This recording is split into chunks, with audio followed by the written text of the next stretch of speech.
on peut arriver à changer quelque chose de grand. C'est ensemble qu'on arrive.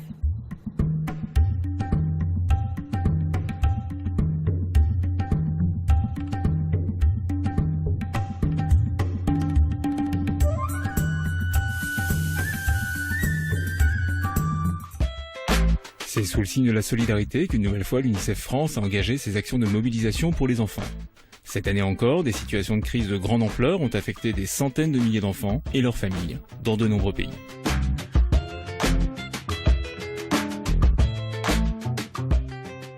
Je suis venu parce qu'il y a une situation particulièrement grave aujourd'hui dans le Sahel que j'aime. Sur le continent africain d'abord, durement frappé durant cette année 2012 dans 8 pays de la région du Sahel, avec plus de 15 millions de personnes en situation d'insécurité alimentaire. Plus d'1 million d'enfants ont souffert de malnutrition aiguë sévère. L'UNICEF France s'est rapidement mobilisée pour répondre à cette crise dans toute la région et 1,5 million d'euros ont été envoyés en appui des programmes sur le terrain. Et je dois dire que je suis très frappé et impressionné par l'action d'UNICEF sur le terrain. Pourquoi? Parce que à la fois c'est une action de long terme et qui ne se satisfait pas de réponses ponctuelles, de rendez-vous d'urgence en urgence, et aussi par le contact qu'il y a avec toutes les parties prenantes, agricoles, santé, nutrition, éducation, statut de la femme.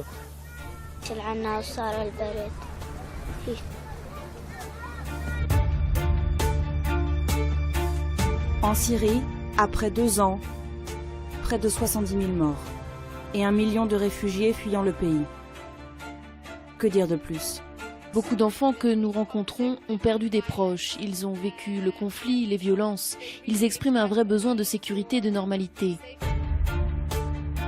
Dès le début de la crise syrienne, l'UNICEF en a dénoncé les conséquences sur les enfants en Syrie, mais aussi dans les camps de réfugiés en Irak, en Turquie, en Jordanie et au Liban.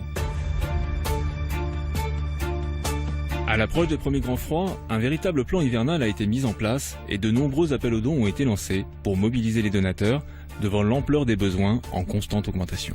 La grande majorité sont des enfants et des femmes, mais on parle de milliers, sinon de millions d'enfants qui sont dans le besoin et qui nécessitent votre appui.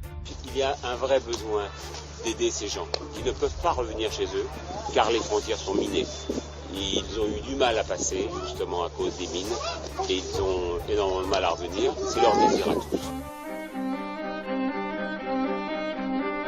En 2012, outre le Sahel et la Syrie, l'UNICEF France a contribué à hauteur de plus de 5,5 millions d'euros aux urgences, parmi lesquelles le Soudan, la Somalie, la République démocratique du Congo, Haïti ou encore Gaza.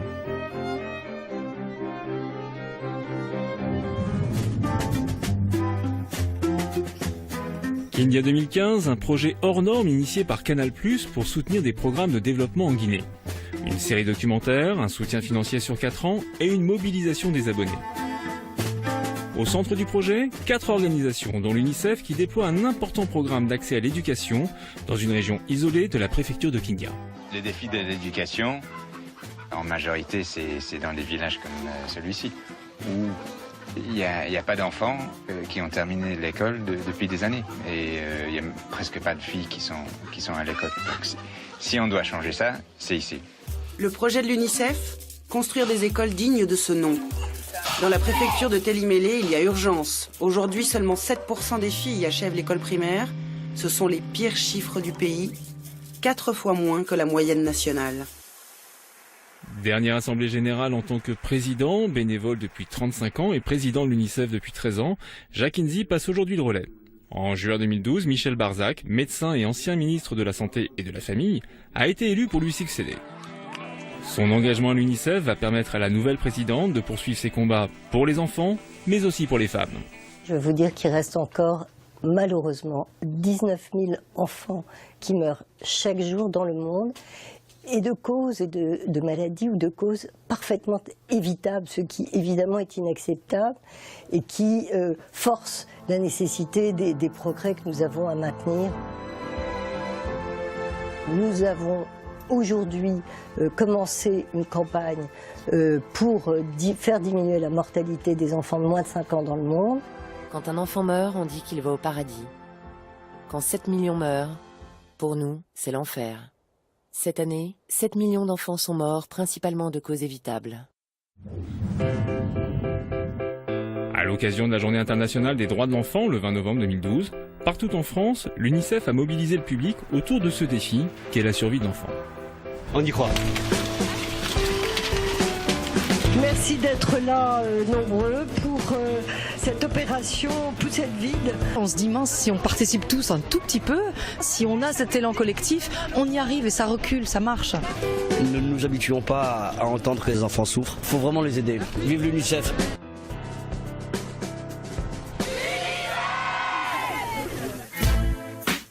À la veille de l'élection présidentielle, l'UNICEF France s'est mobilisée devant les marches de l'Assemblée nationale pour la publication d'un manifeste regroupant 10 propositions appelant le futur président de la République à mener une véritable politique globale de l'enfance.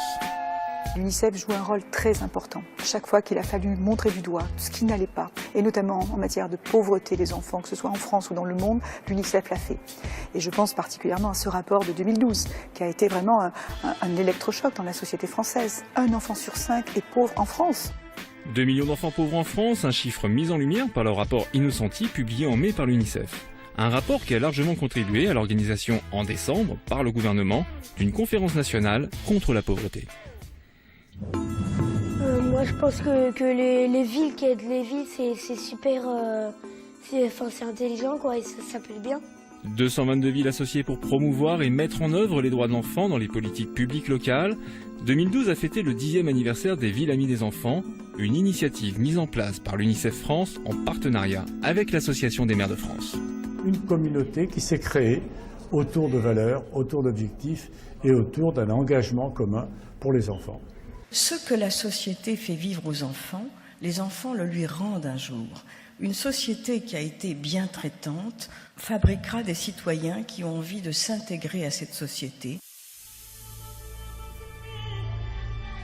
Des Villes Amies des Enfants également associées au succès de la 5e nuit de l'eau. Dans toute la France, grâce à la mobilisation de 227 clubs de la Fédération française de natation, rejoints par des milliers de bénévoles, ainsi que le parrainage cette année encore du champion olympique Alain Bernard, l'objectif de la collecte, durant cet événement, soit 220 000 €, a été largement atteint. On y va, attention. Je suis là pour nager avec Alain Bernard et nager pour l'UNICEF, pour les enfants du Togo, pour qu'ils aient accès à l'eau potable. Autre sportif de talent à soutenir l'action de l'UNICEF, Jean Van de Velde est nommé ambassadeur en juillet 2012. Nous sommes en train de participer à la finale du trophée UNICEF, qui en fait regroupe presque une quarantaine de participants. Ce premier trophée UNICEF a rapporté plus de 30 000 € en faveur des enfants du Sri Lanka. Oxmo, c'est un magicien des mots. Ça a commencé par une chanson, la chanson qui s'appelle Naître adulte, que je n'aurais jamais écrite sans la proposition de l'UNICEF. Ce que je souhaite apporter à l'UNICEF, c'est un peu de lumière sur un combat qui est quotidien. Fragile, coupable d'innocence, l'enfance est un long voyage, l'arrivée dépend du paysage. Le 16 mars 2012, l'Orchestre Philharmonique de Radio France et Myung Chung, ambassadeurs de l'UNICEF, ont donné un concert solidaire à la salle Pleyel au bénéfice de nos programmes. À cette occasion, les musiciens ont invité 100 de leurs élèves à les accompagner. Ensemble, ils ont interprété L'Oiseau de feu de Stravinsky. Les rencontres, ça a deux intérêts principaux. L'un, ça permet effectivement aux jeunes ambassadeurs de recevoir des outils qu'ils vont ensuite pouvoir utiliser pour mener à bien leur action. Et la seconde chose, c'est leur montrer qu'ils ne sont pas seuls et de leur dire, voilà, à nouveau, vous intervenez au niveau de votre ville, mais comprenez que vous faites partie d'un réseau gigantesque et c'est la somme de toutes vos actions qui vont contribuer à un impact pour la cause des enfants. Même à l'autre bout du monde, il y a des enfants comme nous qui veulent promouvoir le droit des enfants, enfin qui se battent comme nous en fait. Donc ça fait quelque chose en fait. Je me rends compte maintenant que Twitter, enfin tous les réseaux sociaux en général, eh bien ils apportent vraiment un grand pouvoir. C'est vrai que les réseaux sociaux nous permettent de justement briser toutes les frontières, d'aller au-delà. Car c'est aussi par ces nouveaux outils numériques et notamment les réseaux sociaux que se développe notre chaîne de solidarité. Tout au long de 2012, le nombre d'inscrits sur notre page Facebook n'a cessé d'augmenter.